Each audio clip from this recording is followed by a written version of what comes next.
So recently, my eldest son and I, we spent the day together bouldering.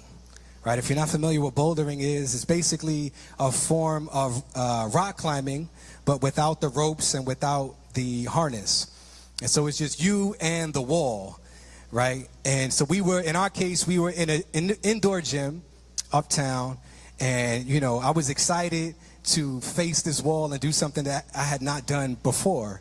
And so, you know, I had the shoes, I had the climbing shoes, I had the LeBron James powder. You know the LeBron James powder, right? That's not what it's really called, but, you know, it's for grip. So I had the powder, I had everything I needed, I was ready. And so in the gym, you know, they categorize the walls by level of difficulty, beginner, intermediate, advanced. And because I know that God gives grace to the humble but opposes the proud, I chose the beginner wall. And so me and my son, we go and I approach the wall. And I'm like, yo, I got this. And so I begin to climb, right? I begin to climb this wall. And as I climb, you know, my heart rate also began to climb.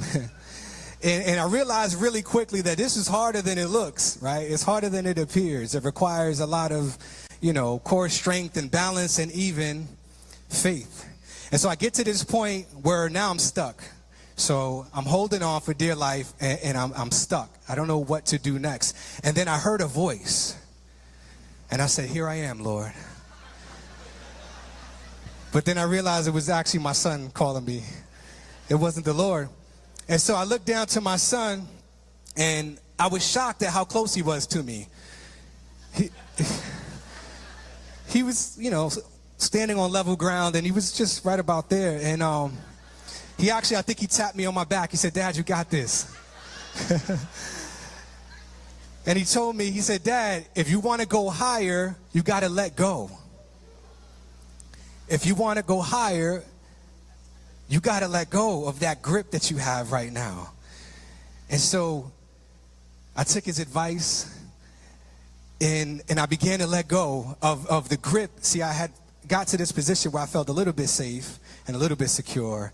And the next step, I wasn't sure what was going to happen up there. But sure enough, I began to reach up and climb up the wall, made it to the top, was excited. It was fantastic. And then, you know, what no one ever tells you is that coming down is harder than going up. Right? So you get to the top, it's like, now what? So about halfway down, I was stuck again, trying to figure out how to get down. And my son said, Dad, just let go. Just jump. Right? Just jump. And so I let go, and the lesson that I learned in that time bouldering with my son was that, you know, in order to proceed, to advance, to progress, to go higher, to go deeper, we have to let go of some things.